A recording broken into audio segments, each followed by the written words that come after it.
Hi guys, so we just watched Onobiren. So just for context, the movie follows this girl who, she grew up in Warri, a small town or village. I don't know, in a community called Batteria. I don't know if that's the actual name or. I'm sure it's a real community. Basically, she is affected by her father's death, and then she struggles from that, and her brother's illness.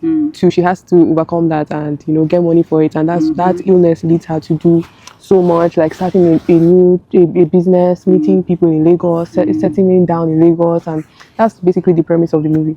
It was so good. It was so good. What do you have to say about the movie? I think it was a good movie. Nigerian really, she outdid herself. It talked about women, empowering women. That as women, or as a woman, there's no limit to what you can achieve. In this world, the sky is just your starting point, not even your limit.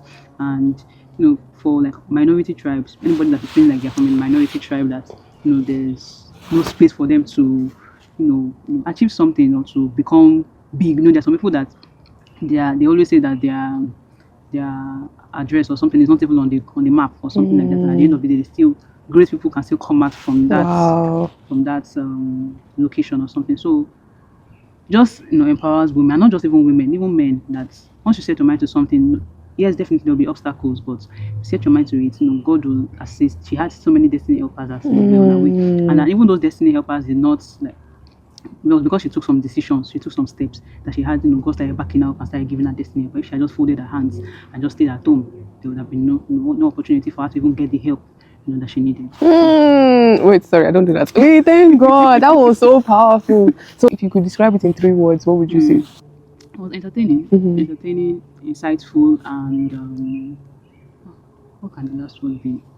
Empowering. Yes. It was so good. For me, 3 words I would use to describe this movie. I would say yes, definitely empowering, definitely inspiring, and then it was so inspiring. Like there was this scene, my baby leaped. It's connected. Oh Jesus! It sang a song to something inside me. So I was really inspired. It spoke to my spirit. Yeah, and I liked what she said about minority tribes. Like I didn't even see it as that, and as somebody that's from a minority tribe, that was very nice. Yeah. And the last word I would use to describe it, I would say it was very emotional too. It's not like everything you'll be crying, but it was an emotional story. And yeah, I think the actors did phenomenal job, especially the main role. Like I've seen her other stuff. This one is so good. Like not the other ones I enjoyed too, but this one is like she said she outdid herself. Big ups to Pastor Laju and everyone in Laju films. This is Nollywood. Oh, absolute cinema. Absolute cinema. And what would you say about the soundtrack? That was also something that caught our attention too. I liked it. Even though I didn't understand the language, but I liked it. I liked every music at every point, like it matched the feel, and then the music at the end, superb. Perfect. Yes. Perfect. What would you remind us what song was at the end? Oh, Imole by Sound of Silence. It was really and good. the meaning of Imole means light. So I don't know. I just know that they picked their sounds very strategically. I'm sure if you know the meaning of like Onobiren and all of that, I'm sure it's something that's very powerful too. So yeah. At the end, Pastor Laju did a cameo. I mean, what they call it? Like she came and spoke, and she said that promote the movie, and she said that people deserve to see this story, and I agree. I really agree. As much as to people that are living in city, people will feel like it's not so much of a big deal, but truth is that there are some people that are like living in villages and all of that have been limited by beliefs. Look at even at the beginning, they didn't even want a woman to be a fisherman or a fisherwoman, and there's people that are just like they have such like limited mindsets, especially towards women. I know some people say it's not true, but it still exists and all of that. So if this kind of movie can get to them and people start seeing the lights, that there is hope for things to happen. And again, if you have a girl child, I know that's another story for another day, but like and the fact that you have a girl child does not mean that you don't have any what was that thing that you said that time, that bloodline. Yeah, the bloodline carrier. Yeah. Look at how she took her family's name. She even got an award from who would have imagined? I'm sure if her father was alive, would have been so excited to see that she got an award. And she helped the community. That's another thing. She really impacted the community. There was this wicked woman that used to overcharge them and stuff, but she empowered them by buying them their own boats. And for other people as well when she got more money. That's why it's good to rise up as like when you start taking initiative, you rise up as a light. You start becoming like a beacon of hope to other people. But if you remain, continue dimming your light, continue saying those women in the community needed somebody that could like rise and be like a change agent or something. Yeah. And she did that, and she started empowering. The last writer was empower them, and that woman that was like their oppressor would no longer oppress them. Yeah, And all of that. So they became independent. So such women will not start telling their own children, see Rolly, look at what she did, and they start changing the mindset of other young and upcoming girls. That's just the way it works. It's a cycle. The moment somebody tries to break it and tries to, there is hope for the coming generation. Yeah, I agree.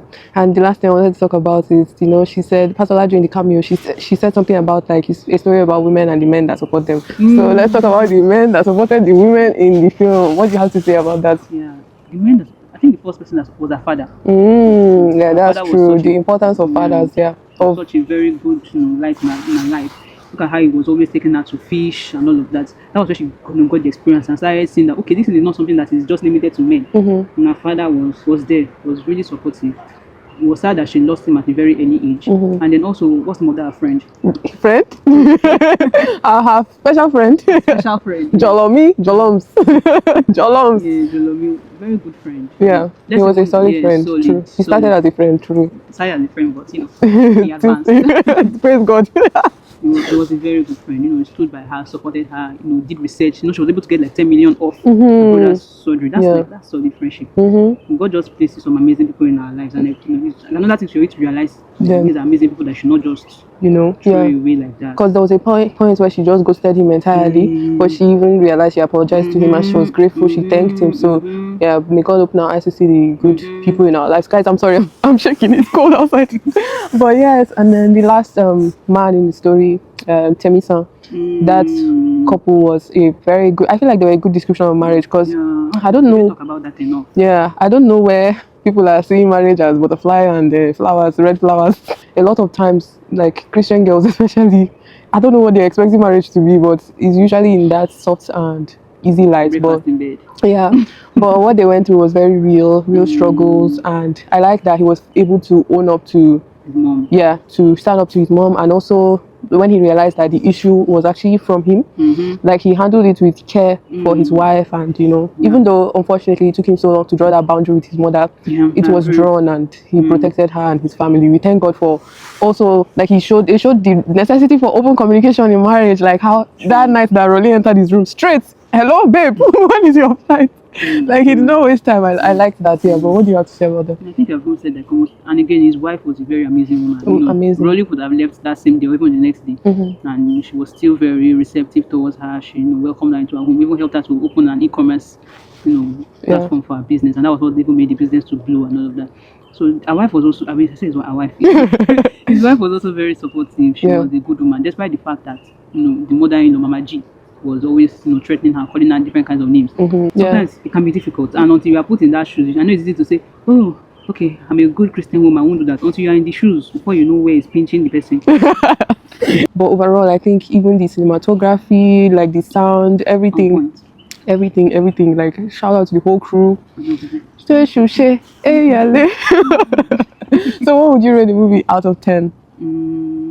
I'll say, if I don't have rated 10 over 10, you ask me what's the remaining 4. You already know. Okay, I'll say, just say 9. Okay, what's the remaining one for? Because I don't want to get, I'm thinking.